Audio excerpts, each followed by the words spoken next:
Couples are made of two people putting in 100% effort on each side, because relationships are reciprocal.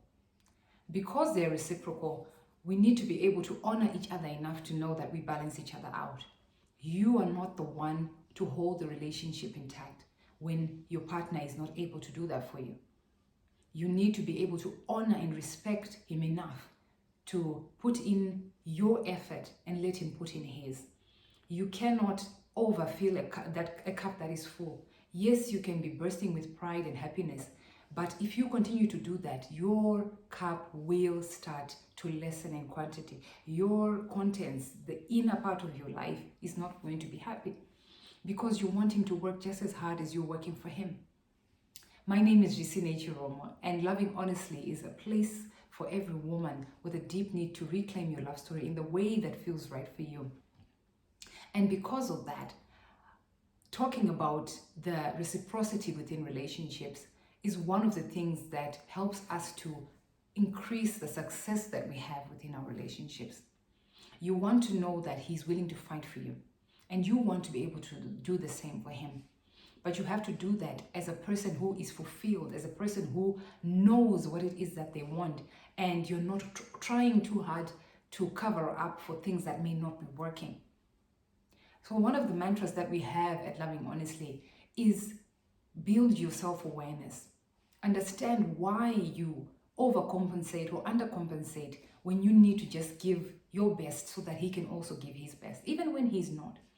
Understand how much of yourself you can put into the relationship so that it is in effect balanced. Because when you overdo it, when you try to show the world that you're happy but you're not, when you try to live up to standards that you can't keep up with, and when you try to say, you know what, it is my marriage, I must fight for it after all, and hence I must lie to keep up the face of it. I must tell myself that I'm happy even though I'm not. It becomes very difficult for you to sustain any form of longevity within your relationship.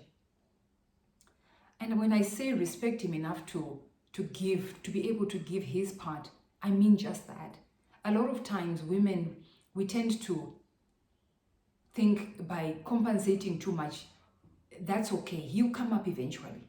If I keep putting in more, he'll see my effort and he'll eventually reciprocate. But it doesn't usually work like that. The more you do, the less he does, and the cycle continues. So why not get to a place where you can uncover the reason why you keep overdoing it? Are you that much inclined to want to please other people that you can suffer?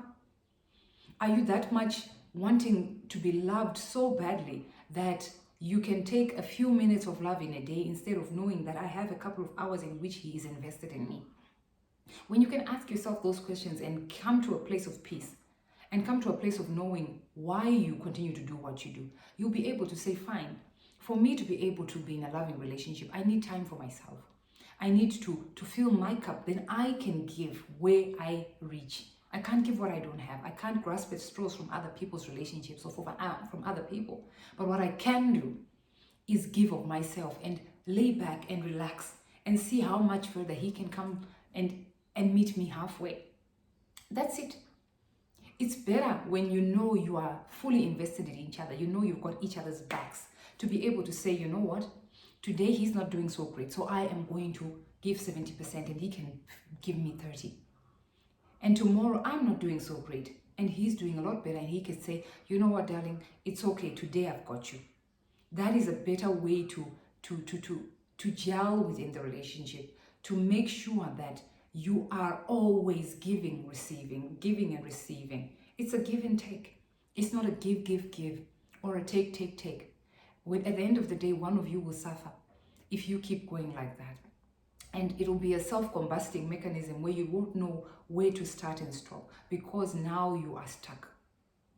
So find a place where you know how much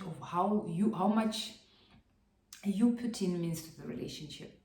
But don't overdo it. Don't overwhelm yourself and get to a place where you can't answer your own self. You don't even know who you are anymore, because the relationship's goals are too high to achieve.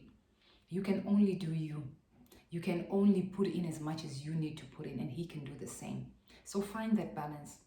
And if he's not willing to find the balance with you, it's all right. I think once you start taking the steps to knowing how much you can participate and how much you can put in, and just really being fulfilled with where you reach in a relationship, you'll be more at peace to start to navigate in the direction that you need to go. And then he may also see where he's lacking, because you keep compensating for him, he can't really see himself. So I just wanted to share that today. Continue to build relationships where you both put in 100% effort. If you're putting in 100% and he's putting less, that's all right, but at least you know you're putting what you can. You can't go beyond 100. And then you balance each other out. You want to know that he wants you the way you want him. And likewise. Please comment below. Subscribe to the Loving Honestly channel. You'll get weekly notifications for when I post. I post every Wednesday. And thank you for joining me today. Have an awesome day and God bless.